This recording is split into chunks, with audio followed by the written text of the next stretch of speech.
Mon livre porte sur l'observation scientifique et il part du problème suivant qu'en philosophie, l'observation renvoie généralement à l'utilisation des sens non assistés. Donc ça va être voir à l'œil nu, entendre, toucher. En tout cas, observer, c'est être témoin direct de quelque chose. Mais si on la définit comme ça, l'observation est très éloignée des pratiques scientifiques. On va voir dans les laboratoires, par exemple, des physiciens qui utilisent des détecteurs de particules, des biologistes qui travaillent énormément au microscope, tandis que les médecins utilisent des IRM ou des scanners. Il y a donc un conflit entre l'observation telle qu'elle est conçue en philosophie et les pratiques scientifiques qui démontrent un usage massif d'instruments. Mon livre propose une conception de l'observation différente qui tente de réconcilier le concept philosophique d'observation avec les pratiques actuelles, d'où son titre, l'observation scientifique, aspect philosophique et pratique.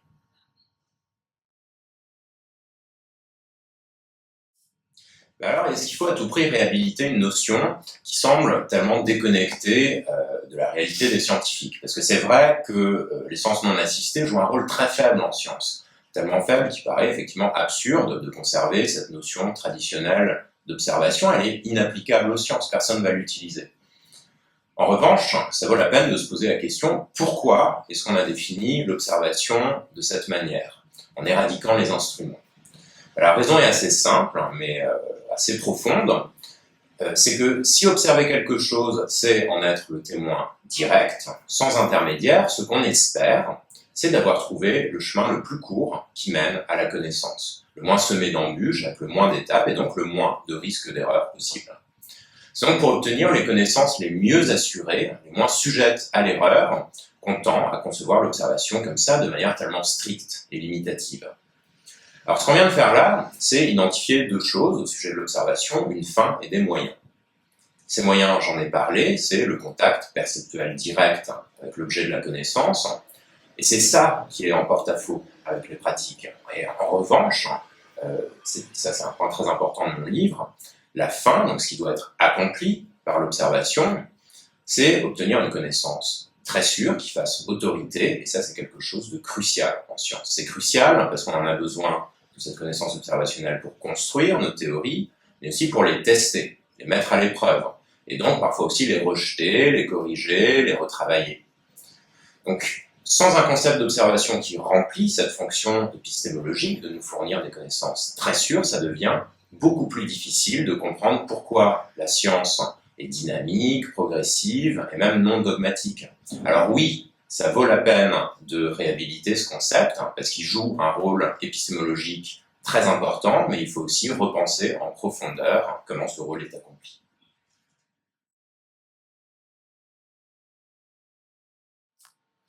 C'est vrai que si on met de côté ce problème d'inadéquation avec les pratiques, donc notamment le recours aux instruments, l'argument philosophique semble quand même assez convaincant. Voir de ses propres yeux quelque chose, mettons cette table, me donne la connaissance qu'il y a une table là dans cette pièce, de manière probablement la plus sûre. Si je compare ça à quelqu'un qui me dirait qu'il y a une table dans cette pièce, cette personne pourrait me mentir. Pourtant, cet argument est erroné parce que la connaissance issue de la perception directe n'est en réalité pas tellement sûre, pas toujours sûre. Il y a plusieurs facteurs qui rentrent en ligne de compte. Il y a par exemple l'état du sujet, je peux être fatigué, mon attention peut être diminuée et produire donc des erreurs d'identification. Je peux prendre une personne pour une autre, par exemple. Puis il y a aussi les conditions extérieures de mon observation. Si je suis dans une pièce qui est trop sombre, si l'objet qui m'intéresse apparaît mais de manière trop fugace, si je n'ai pas le temps d'identifier cet objet, tout ça démontre que le recours à la perception directe ne garantit pas une connaissance sûre. Et par conséquent, il faut offrir un autre type d'explication à l'autorité de la connaissance observationnelle que le recours à des moyens aussi épurés que possible.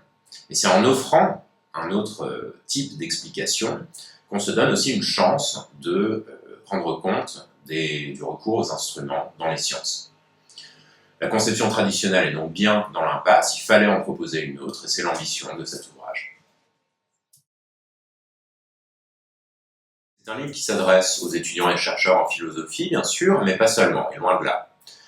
Il faut savoir qu'à l'origine de ce livre, il y a aussi mes travaux de chercheur en imagerie médicale, parce Parce que pendant plusieurs années, j'ai travaillé dans un service hospitalier comme mathématicien et j'ai donc côtoyé beaucoup de scientifiques travaillant avec les images fournies par des instruments très complexes. Alors cette étude repose de manière essentielle sur mon expérience dans l'imagerie médicale. Pour les scientifiques, je crois que mon livre apportera des éclaircissements en formulant des problèmes qui sont présents mais rarement complètement explicités. Et puis, je crois aussi que les chercheurs en sciences affrontent de véritables problèmes philosophiques, mais en l'absence d'un cadre philosophique que ce livre pourra apporter. Alors, pour avoir eu les retours de certains de mes anciens collègues, ces chercheurs seront très intéressés par ce livre, mais surtout, ils pourront entrer dans le contenu philosophique par le filtre de la pratique. A l'inverse, les philosophes vont trouver des problèmes philosophiques, mais qui sont véritablement incarnés, c'est-à-dire qui naissent dans les pratiques, et qui sont aussi affrontés par les pratiques. Alors j'aimerais aussi mentionner un autre public, celui du monde de l'art, les artistes, les enseignants, les étudiants. Les images et les représentations en art ont toujours été questionnées, ont évolué avec l'avancée des techniques scientifiques. C'est-à-dire que le réel des artistes évolue avec celui des scientifiques. Et je crois que ce livre pourra montrer au public des questions extrêmement pertinentes sur ce que représenter veut dire aujourd'hui, quelles sont certaines techniques de pointe dans le domaine de l'observation scientifique, et puis ce qu'elles permettent de connaître sur le monde.